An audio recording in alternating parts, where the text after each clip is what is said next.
When I was a kid, my dad used to take my brother and I camping, car camping primarily. There was Spam and Cheese Whiz involved. Yes, there was. Now I've learned that you can actually eat much better food when you're camping and backpacking. One of our very first trips we went to was at Acadia National Park in Maine, in northern Maine. And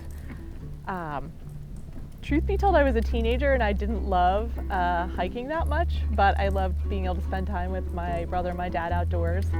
So I was just blown away by Acadia. It was the first time I've ever been hiking in the mountains and been on the ocean at the same time.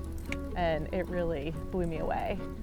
At that point, just decided I wanted to work on conservation issues for a living. Something I did when I first moved to DC, and I'm excited to do at National Parks Advocacy Week, is give people the opportunity to come to Washington and to talk to members of Congress and their staff, and to realize that it's not that scary, that people who are outside of the Beltway in particular, who are talking about issues they're really passionate about, make a huge difference. So some people aren't aware, especially if you live in a city, that public lands are actually for the public and for everyone. And that knowledge that these lands are for you and that you can have an influence on these lands, you can support these lands, you can have your own personal connection to them, is really important, especially for folks to then understand if there's any change they want to see, that these public lands are for them. It's just fun it kind of reignites your passion for advocacy to be with people who are getting to do it for the first time, and then they will be able to share with other people.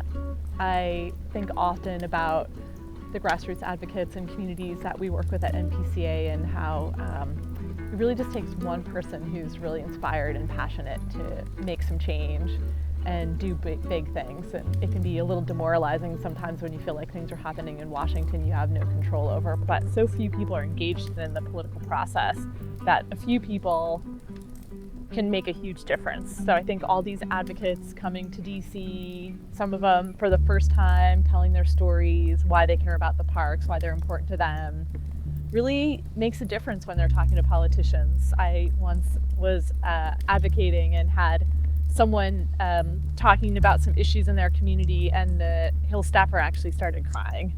And so it was really showed me how impactful it can be for folks, especially when they have people who are really speaking from the heart and don't just have like talking points that they're reading off of. So I feel like we can make a huge difference for our national parks by having people who care about the parks come and share their stories with the elected officials.